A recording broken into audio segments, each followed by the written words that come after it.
আবারও যুদ্ধের উত্তেজনায় কাঁপছে ভারত পাকিস্তান। রাজনৈতিক ইঙ্গিত আর সামরিক প্রস্তুতির মধ্যে দিয়ে ক্ষণে ক্ষণে ফুঁসে উঠছে দেশ দুটি। ইতিহাসের কালো অধ্যায়গুলো যেন পুনরাবৃত্তি করতে চায় ভারত ও পাকিস্তান। সাম্প্রতিক ধোঁয়াশা, কূটনৈতিক টানাপোড়েন এবং পাল্টাপাল্টি হুমকির বার্তা দিচ্ছে উপমহাদেশে সম্ভাব্য বড় যুদ্ধের ছায়া ক্রমশ ঘন হচ্ছে।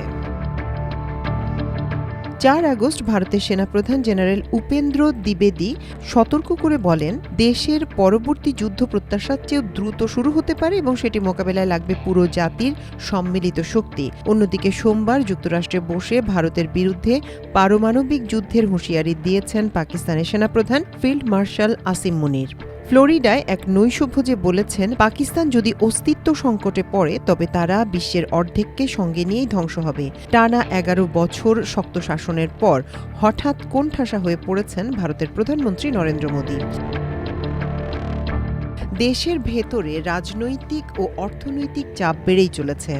নিজ দেশের জনগণই যাচ্ছে বিপক্ষে। দুই প্রতিবেশী বাংলাদেশ ও পাকিস্তান নিয়েও স্বস্তিতে নেই দেশটি। এরই মধ্যে যুক্তরাষ্ট্রের অতিরিক্ত শুল্ক একেবারে বেকায়দায় ফেলে দিয়েছে মোদীকে। এমন ক্রান্তিকালে ক্ষমতা টিকিয়ে রাখতে যুদ্ধকেই যেন হাতিয়ার হিসেবে বেছে নিচ্ছেন ভারতের এই প্রধানমন্ত্রীও। ঠিক যেন ইসরায়েলের প্রধানমন্ত্রী বেনিয়ামিন নেতানিয়াহুর মতোই। ইতোমধ্যে যুদ্ধ ঘনিয়ে আসার সতর্কবার্তাও দিয়েছে ভারতের সেনাপ্রধান জেনারেল উপেন্দ্র দ্বিবেদী। ৪ আগস্ট আইআইটি মাদ্রাজে এক ভাষণে তিনি বলেন, দেশের পরবর্তী যুদ্ধ প্রত্যাশার চেয়েও দ্রুত শুরু হতে পারে এবং সেটি মোকাবেলায় লাগবে পুরো জাতির সম্মিলিত শক্তি। ভাষণে তিনি আরও বলেন, পরের বার এটি আরও বড় হতে পারে এবং সেই দেশটি একা যুদ্ধ করবে নাকি অন্য কোনো দেশের সমর্থনে করবে তা নিশ্চিত নয়। তবে তিনি বিশ্বাস করেন দেশটি একা থাকবে না। অন্যদিকে সোমবার যুক্তরাষ্ট্রে বসে ভারতের বিরুদ্ধে পারমাণবিক যুদ্ধের হুঁশিয়ারি দিয়েছেন পাকিস্তানের সেনাপ্রধান ফিল্ড মার্শাল আসিম মুনির। ফ্লোরিডায় এক নৈশভোজে বলেছেন, পাকিস্তান যদি অস্তিত্ব সংকটে পড়ে তবে তারা বিশ্বের অর্ধেককে সঙ্গে নিয়েই ধ্বংস হবে। উপেন্দ্র দ্বিবেদী বলেছেন, আমরা যে যুদ্ধের জন্য প্রস্তুতি নিচ্ছি সেটা হয়তো খুব শিগগিরই হতে পারে।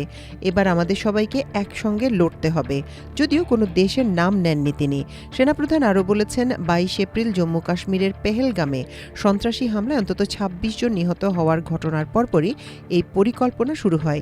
এর কিছুদিন পর সোমবার আসিম মুনির বলেন, তারা পারমাণবিক শক্তিধর দেশ। যদি আশঙ্কা তৈরি হয় যে তারা ধ্বংস হয়ে যাচ্ছে, তাহলে তারা তাদের সঙ্গে বিশ্বের অর্ধেককে নিয়েই ধ্বংস হবে। এছাড়া ভারতের সিন্ধু নদের উপর বাঁধ বা অন্য কোনো অবকাঠামো নির্মাণের পরিকল্পনা নিয়েও কড়া হুঁশিয়ারি দিয়ে মুনির বলেছেন, এমন কিছু হলে সেটি ধ্বংস করতে দ্বিধা করবে না পাকিস্তান। তিনি জানিয়েছেন, তারা অপেক্ষা করবেন ভারত বাঁধ তৈরি করুক, আর তৈরি করলেই সেটি মিসাইল দিয়ে ধ্বংস করা হবে। সিন্ধু নদ ভারতীয়দের পারিবারিক সম্পত্তি নয়, আর পাকিস্তানের মিসাইলের কোনো অভাব নেই। মুনির আরও বলেছেন, ভারতের আগ্রাসনের কারণে অঞ্চলটি বিপজ্জনকভাবে যুদ্ধের দিকে এগোচ্ছে, যেখানে কোনো ভুল হিসাব নিকাশও বড় বিপর্যয়ের কারণ হতে পারে। আসিম মুনিরের পর ভারতকে হুঁশিয়ারি দিয়েছেন পাকিস্তানের প্রধানমন্ত্রী শাহবাজ শরীফও। সিন্ধু নদের পানি স্থায়ীভাবে আটকে রাখার পরিকল্পনা করলে ভারতকে উচিত শিক্ষা দেয়া হবে বলে হুমকি দিয়েছেন তিনি। মঙ্গলবার আন্তর্জাতিক যুব দিবস উপলক্ষে ইসলামাবাদে আয়োজিত এক অনুষ্ঠানে শাহবাজ বলেন, ভারত যদি পাকিস্তানের পানি আটকে রাখার পরিকল্পনা করে থাকে এবং এ সংক্রান্ত কোনো ধরনের পদক্ষেপ নেয়, সেক্ষেত্রে ভারতকে উচিত শিক্ষা দেয়া হবে। এমন শিক্ষা দেয়া হবে যা তারা কখনো ভুলবে না। এদিকে মুনিরের পারমাণবিক যুদ্ধের হুমকির তীব্র নিন্দা জানিয়েছে ভারত। দেশটির অভিযোগ, যুক্তরাষ্ট্র যখনই পাকিস্তান সেনাবাহিনীকে সমর্থন দেয় তখনই এই বাহিনী তাদের আসল রূপ দেখায়।